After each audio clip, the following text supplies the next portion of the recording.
Saudara-saudariku terkasih, salam sukacita untuk kita semua. Sudah kita memberi senyum hari ini, Jumat 20 Juni 2025.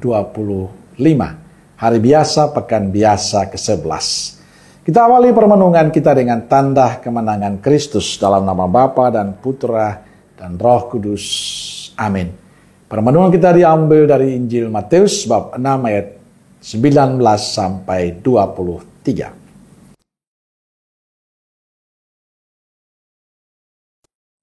Janganlah kamu mengumpulkan harta di bumi. Di bumi ngengat dan karat merusakkannya, dan pencuri membongkar serta mencurinya. Tetapi kumpulkanlah bagimu harta di sorga. Di sorga ngengat dan karat tidak merusakkannya, dan pencuri tidak membongkar serta mencurinya. Karena di mana hartamu berada, di situ juga hatimu berada. Mata adalah pelita tubuh. Jika matamu baik, teranglah seluruh tubuhmu. Jika matamu jahat, gelaplah seluruh tubuhmu. Jadi jika terang yang ada padamu gelap, betapa gelapnya kegelapan itu. Saudara-saudariku yang terkasih, dalam Injil hari ini Yesus mengingatkan para murid, janganlah kalian mengumpulkan harta di bumi. Ngengat dan karat akan merusaknya, dan pencuri akan membongkar serta mencurinya.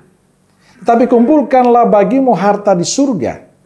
Di surga nyengat dan karat tidak merusaknya, dan pencuri tidak membongkar serta mencurinya. Yesus mengingatkan kita bahwa kehidupan tidak hanya di dunia ini, tapi pada akhirnya kita harus mempertanggungjawabkan semua yang kita lakukan di dunia ini. Tapi nasihat Yesus ini bertentangan dengan konsep kebanyakan dari kita. Kita sering melupakan kehidupan yang akan datang. Kita hanya memikirkan fokus pada harta duniawi. Karenanya orang berusaha keras untuk memiliki harta yang berlimpah. Berbagai cara dilakukan agar orang memiliki harta duniawi yang berlimpah.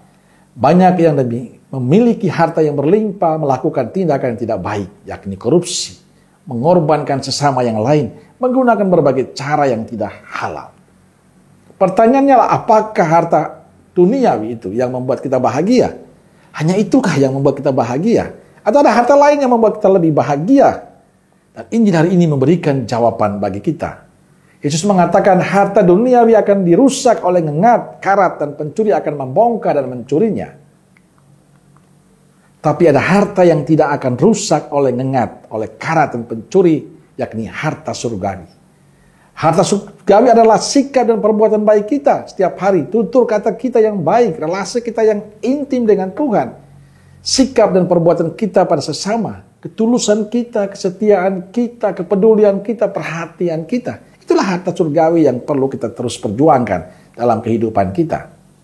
Saudaraku terkasih, Yesus tidak pernah melarang kita untuk memiliki harta duniawi.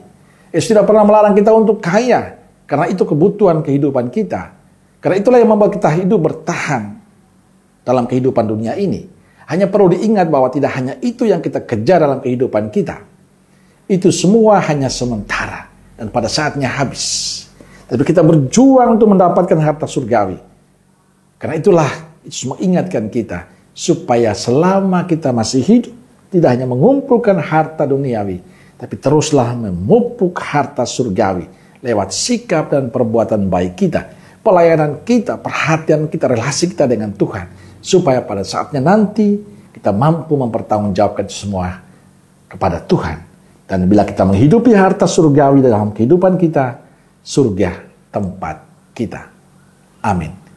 Semoga Allah yang Maha Kasih memberkati saudaraku sekalian, Bapa, Putra, dan Roh Kudus. Amin. Roh Kudus Nazaret, doakanlah kami. Amin. Berkah dalam.